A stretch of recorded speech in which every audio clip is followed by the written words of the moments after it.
Bueno, fijaos qué tema nos toca hoy. Envidia. Menos mal que todos los que estamos aquí nunca hemos tenido envidia, ¿verdad? ¿Puede levantar la mano alguien hoy y decir, yo nunca tuve envidia? ¿Alguien? Porque entonces también serías mentiroso, aparte. Muy bien. El jueves pasado, día 15, sale esta noticia en el periódico La Vanguardia. Las muertes de los hermanos de Amer. Amer es un municipio de Gerona, Cataluña. Y uno de los hermanos, llamado Moisés, era el cuidador de otro hermano que se llamaba Francesc. Francesc era dependiente totalmente de su hermano y tenía una enfermedad degenerativa. Y Francesc apareció muerto en su casa y los exámenes forenses dijeron que fue ahogado por su hermano. Y después su hermano se quitó la vida en un cementerio cercano. Qué terrible, ¿verdad? Fratricidio. No sabemos lo que guió a este chico o a este hombre, Moisés, para hacer semejante vileza. Pero sí sabemos lo que fue el detonante silencioso que guió al primer fratricidio de la historia. Y para eso nos vamos a ir a Génesis capítulo 4 y vamos a leer versículos del 1 al 12.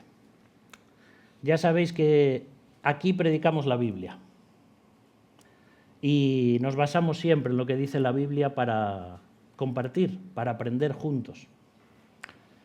Os voy a leer en la Nueva Biblia Viva. Siempre procuro tener alguna versión diferente. Y dice así: Adán tuvo relaciones con su esposa Eva y ella quedó embarazada y dio a luz a su hijo Caín y dijo, gracias al Señor he tenido un hijo varón. Después volvió a tener otro hijo al cual le puso por nombre Abel. Abel fue pastor de ovejas, en cambio Caín fue un agricultor. Después de algún tiempo Caín le dio al Señor una ofrenda de lo que había cosechado. También Abel le dio una ofrenda al Señor. Le ofreció las primeras y mejores crías de sus ovejas. Al Señor le agradó Abel y su ofrenda, pero no se agradó de Caín y de su ofrenda. Por eso Caín se enojó muchísimo y andaba amargado. Entonces el Señor le preguntó, ¿por qué estás tan enojado y andas amargado? Si hicieras lo correcto, podrías andar con tu frente en alto. Pero si actúas mal, el pecado, como una fiera, está listo a lanzarse sobre ti y destruirte. Sin embargo, tú puedes dominarlo. Un día Caín invitó a su hermano a dar un paseo. Cuando estaban en el campo, Caín atacó a su hermano y lo mató. Poco tiempo después, el Señor le preguntó a Caín, ¿dónde está Abel, tu hermano? Caín le contestó, no lo sé. ¿Acaso tengo la obligación de cuidar de mi hermano? Pero el Señor le dijo, ¿qué hiciste? Desde la tierra la sangre de tu hermano me pide justicia. Por eso quedarás bajo la maldición de la tierra, la cual se ha tragado la sangre de tu hermano al que tú mataste. Cuando trabajes la tierra no te dará cosechas. Vivirás en el mundo como un fugitivo, sin poder encontrar descanso. Algunos dicen que esto es un mito, que es una historia inventada. Nosotros creemos que es la palabra de Dios y que esto sucedió realmente. Para hablar de lo que va a ser el mensaje en esta mañana, vamos a mostrar una especie de bosquejo, de resumen, y vamos a pensar en una planta. Entonces vamos a ver primero la raíz de la envidia, después vamos a ver el tallo de la envidia y por último vamos a ver el fruto de la envidia. ¿Sí? Muy bien. La raíz es la falta de obediencia, la raíz de la envidia. Cuando Adán y Eva pecaron, Dios sacrificó un animal para cubrir su pecado, ¿os acordáis? cuando ellos desobedecieron a Dios. La Biblia no lo dice, pero seguramente les instruyó después sobre la necesidad de un sacrificio de tanto en tanto. Y ellos tenían que traer un sacrificio de un animal y derramar su sangre, porque ese animal iba a cubrir el pecado de sus vidas. De ahí que ese mandamiento era algo bien conocido en la familia y entre todos aquellos que vivían allí. Y por eso encontramos a Caín y Abel trayendo una ofrenda. Ahora, ¿por qué Dios acepta la ofrenda de Abel, pero no le pone buena cara a la ofrenda de Caín? Porque la de Abel fue un animal, tal como Dios lo había ordenado, pero la ofrenda de Caín no lo fue. La ofrenda de ambos hermanos fue el resultado de su obediencia. Abel trajo lo mejor de sus ovejas, que luego, a partir del Éxodo, sería algo estipulado en la ley para los sacrificios. Sabéis que hemos estudiado el tabernáculo, los sacrificios que ofrecía el sacerdote. Siempre tenía que haber un sacrificio animal, un sacrificio de sangre, porque tenía que ser un animal inocente que iba a cargar el pecado del pueblo. Y esto todo, como sabéis, es un símbolo de lo que luego va a suceder en el Nuevo Testamento. Cuando viene el Señor Jesucristo como el Cordero de Dios y va a dar su vida por nosotros y va a derramar su sangre en la cruz para perdonar nuestros pecados. Por eso hay muchos símbolos en la Biblia de lo que estaba apuntando a Cristo.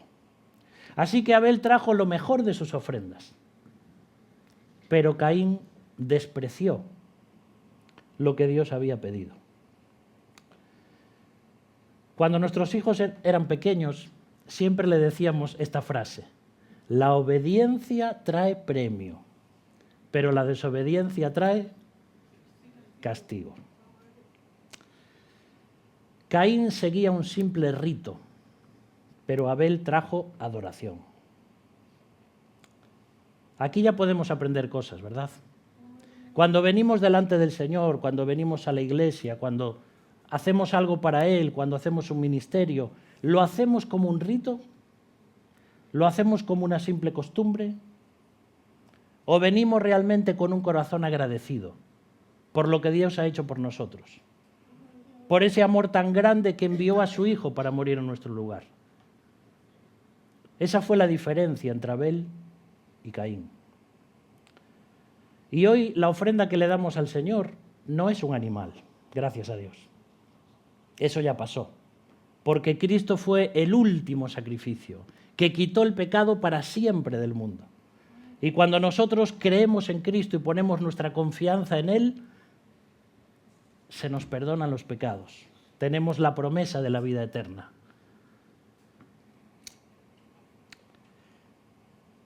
No le damos un sacrificio animal al Señor, pero le damos lo mejor de nuestras vidas, lo mejor de nuestro tiempo, lo mejor de nuestro dinero.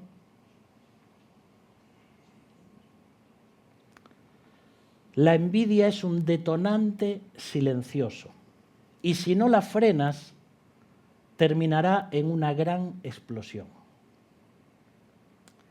Hay un versículo en Hebreos 12:15 que dice: mirad bien, no sea que alguno deje de alcanzar la gracia de Dios, que brotando alguna raíz de amargura os estorbe y por ella muchos sean contaminados. Entonces vemos ahí la raíz de la envidia. Al principio la raíz no se ve, ¿verdad? Está debajo de la tierra, nadie sabe lo que hay ahí. Pero si vamos dejando y vamos alimentando, va creciendo la amargura, la envidia en nuestra vida y empieza a brotar. Y entonces ya empieza a notarse que hay algo en nuestra vida que no está bien. Cuando la alimentamos y la regamos, crece y se convierte en un tallo. Ahora, ¿por qué Caín tuvo envidia de Abel? ¿Acaso Abel le incitó a la envidia o algo así? Primera de Juan 3:12, otro versículo en el Nuevo Testamento dice: no seamos como Caín, que por ser del maligno asesinó a su hermano. ¿Y por qué lo hizo? Porque sus obras eran malas y las de su hermano justas. Qué curioso esto, ¿verdad? Cuando vemos a alguien que hace las cosas bien y nosotros las hacemos mal, tenemos envidia. Con lo fácil que sería decir, bueno, es un ejemplo para mí este hombre, esta mujer, pues también voy a ser como él. No, nos fastidia que sea tan buena persona. Y entonces le tenemos envidia. Así somos los seres humanos. Pero cuando tenemos envidia, el problema está en nosotros, no está en el otro. Algunos tal vez conocéis a un gran erudito bíblico que se llama Samuel Pagán, de Puerto Rico. Él dijo esta frase: el éxito de alguien en la vida produce envidia en las personas acomplejadas.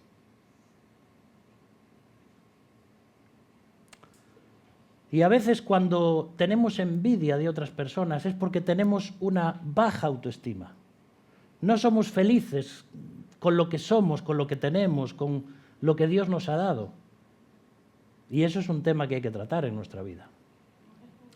Abel sencillamente cumplió con excelencia lo que se le había pedido. Caín tuvo la misma oportunidad, pero la despreció. Y ahora encontramos a Caín enfadado y amargado. ¿Sabes que desde que somos niños la envidia forma parte de nuestras vidas? Cuando somos pequeñitos y tenemos hermanitos, ¿quién no ha tenido envidia? Porque tal, porque el juguete, porque lo tenía yo, porque esto, porque lo otro. Y los que son hijos únicos y no tienen hermanos, también tienen envidia de los que tienen hermanos. Y la envidia es algo que nos caracteriza como seres humanos. Envidiamos los talentos de otros, la posición económica de otros, la salud que tienen otros, la herencia que a otros les toca. ¿Cuántos problemas por las herencias por culpa de la envidia? Ahora, ¿sabes dónde comenzó la envidia? ¿Te acuerdas de la historia de Lucero? Esto comenzó antes de que este mundo fuese creado. Esto lo puedes leer en Isaías 14 y en Ezequiel 28, que dentro de unos meses estaremos viendo estos libros de los profetas mayores. La Biblia dice que Dios creó a un ángel, a un querubín, que era lo más maravilloso que podía haber en el cielo. Tenía belleza, tenía una posición de poder, tenía autoridad, pero ¿sabes lo que le pasaba a este lucero? Que luego se convirtió en el diablo, en Satanás.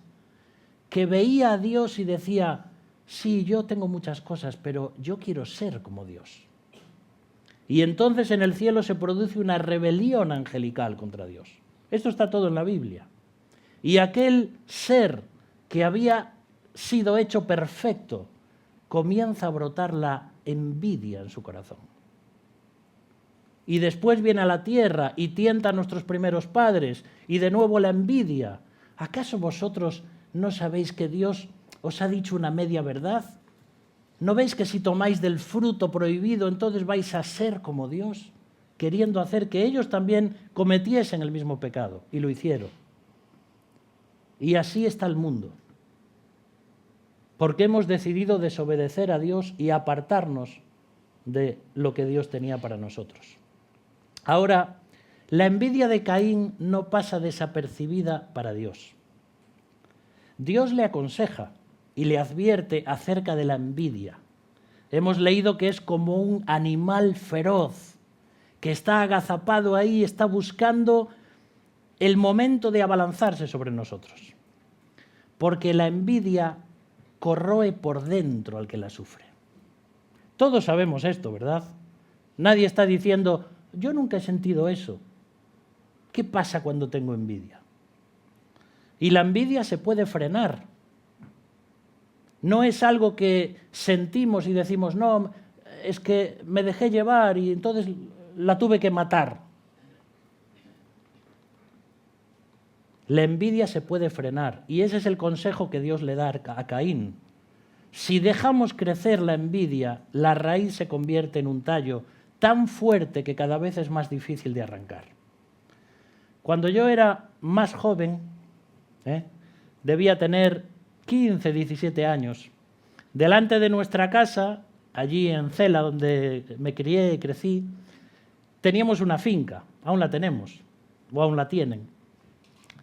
Y entonces, a veces, mi abuelo me decía, mira, ya pasaron varios meses, las coles y los repollos ya dieron las hojas que tenían que dar y ahora hay que arrancarlas. Y los tallos que tenían esas coles, lo sabéis los que tenéis esto en casa o en las fincas, eran unas raíces muy gruesas, de 1,5 metros de altura por lo menos. Y yo me acuerdo de ir allí y entonces tenías que hacer muchísima fuerza para arrancar ese tallo, que es un tallo, no es un tronco. Y tenía que hacer toda la fuerza y a veces no podía arrancarlos. Sin embargo, cuando plantas el repollito, haces así, ¡ping!, y lo arrancas sin ningún problema. Pero cuando dejas que crezca, y lo mismo sucede con la envidia.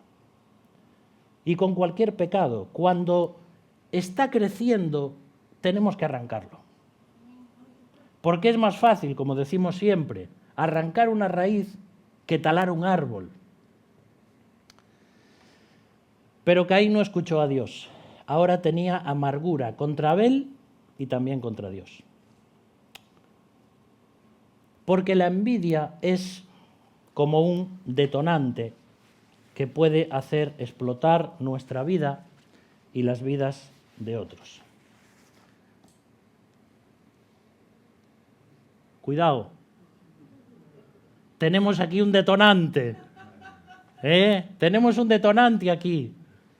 ¿Sabes qué pasa, verdad? ¿La habéis visto alguna vez? ¿Una película? ¿Algún documental? Le había pedido a Tony si podía conseguir algún detonante de la cantera. Y me dijo, Abraham, no digas tonterías. Eso está penado por ley. Nadie puede usar algo así. Y le dije, un cable, algo. Y bueno, luego le podéis preguntar a Tony, pero hasta lo que se usa en ese día, si no se gasta todo, tienen que quemarlo y destruirlo. Pero bueno, conseguí esto, que es de juguete, simplemente para que os quedéis con la idea. Que la envidia es como un detonante. Es un detonante silencioso, pero si lo dejamos ir, luego explota. Y es lo que sucedió con Caín y con Abel. En mi última predicación, cuando hablé... Bueno, ¿alguien se acuerda de lo que prediqué en mi última predicación? Que alguien me diga algo de lo que dije. Nadie se acuerda de nada. ¿Pero qué me puse?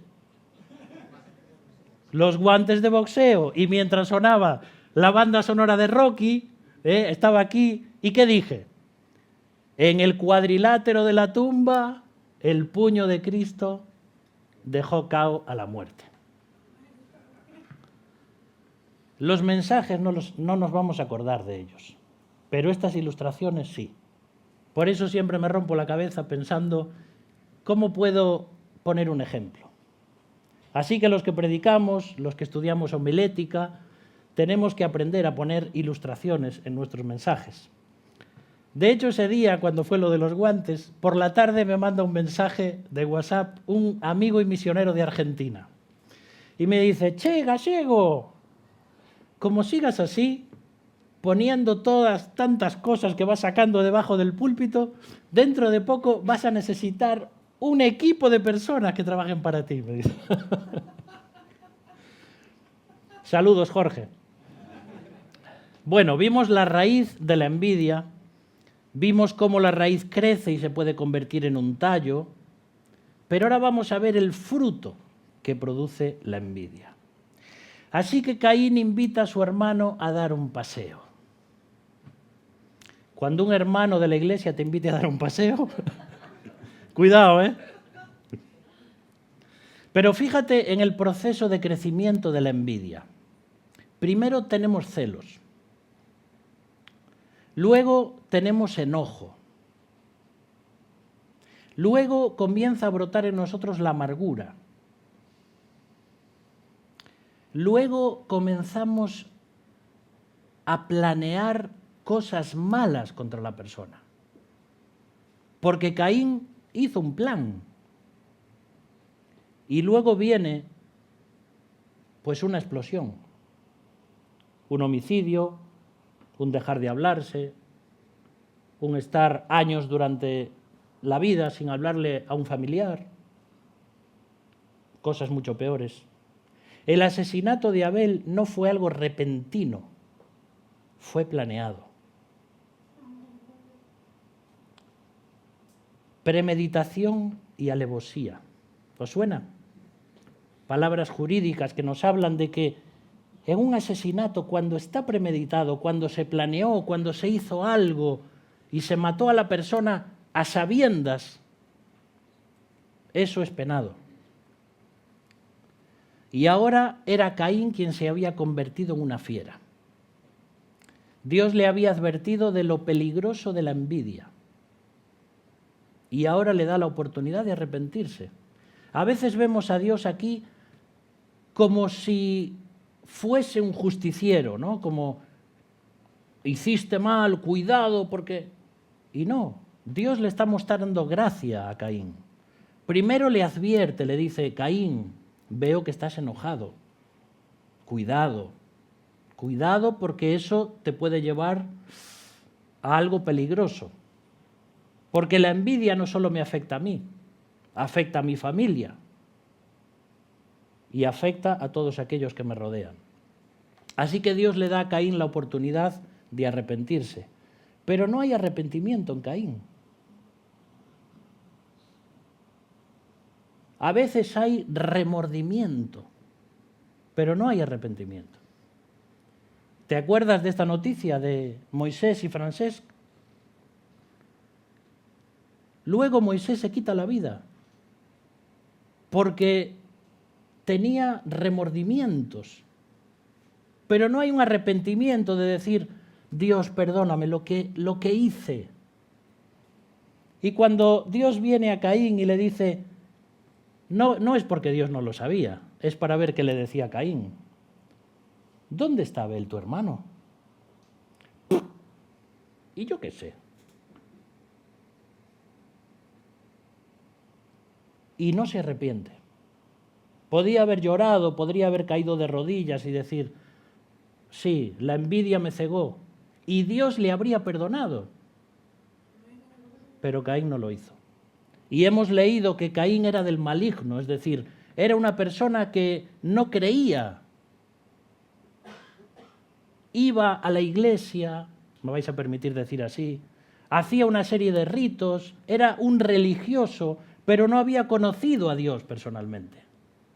Y eso que Dios le hablaba, pero él decía, no quiero saber nada, no me importas, Dios. Y además estoy fastidiado contigo y con mi hermano, y si tengo que matarlo otra vez, lo mato. Así era Caín.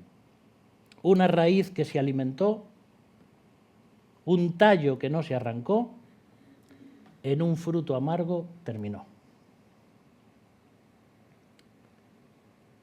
El grave pecado que había cometido Caín le importó un comino de los que había ofrendado el Señor. El fruto que da la envidia siempre es venenoso. Consecuencias en la vida de Caín: maldito, sin cosecha, errante y marcado. Porque a Caín no le marcó tanto la señal que le puso Dios como lo que él hizo. La envidia es un detonante silencioso. Y ahora tengo que aplicar esto a mi vida y a mi corazón. ¿Tengo envidia? Los que estáis aquí hoy, los que estamos aquí, ¿tenemos envidia de algo, de alguien? Seguro que sí.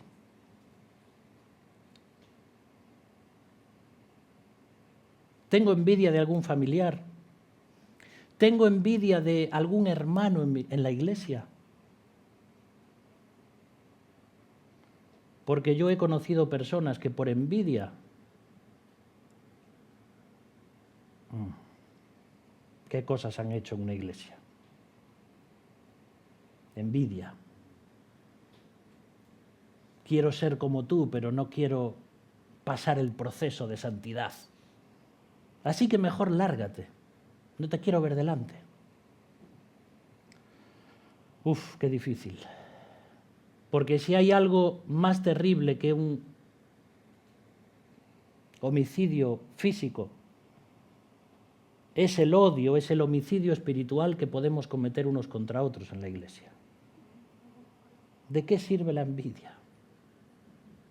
¿Por qué no decir gracias, Señor, por lo que me has dado, por esta salud, por el cuerpo, por mi familia, por las cosas que me has dado? ¿Por qué tener envidia? Si tienes envidia en tu vida, arranca esa raíz antes de que crezca. Si ya creció, corta su tallo. Y si ya dio frutos amargos, arrepiéntete. No tengas remordimientos, arrepiéntete de verdad.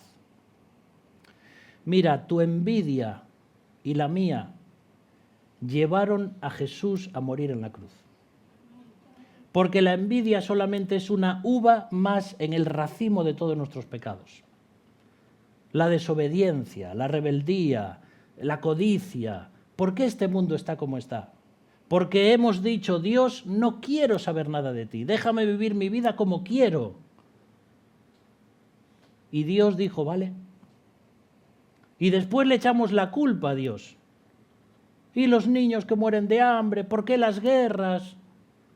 ¿Por qué los pobres perritos que los maltratan?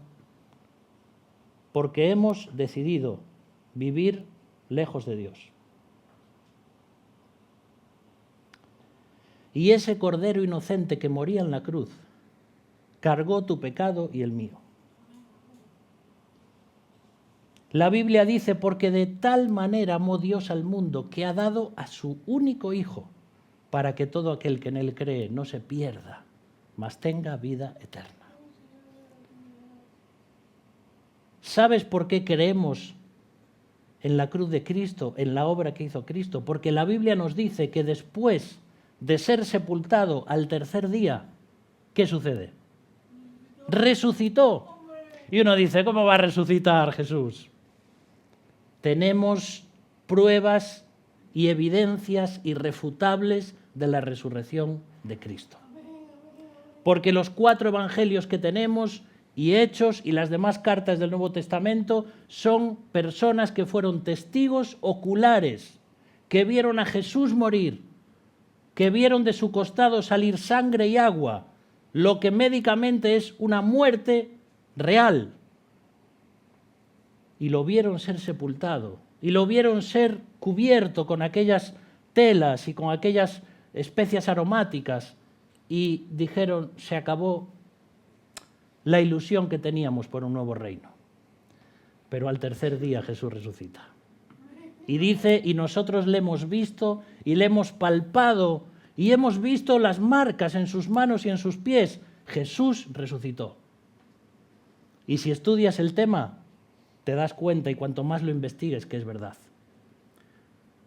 Porque no solamente se trata de tener fe, se trata de una fe racional que cree en algo verdadero.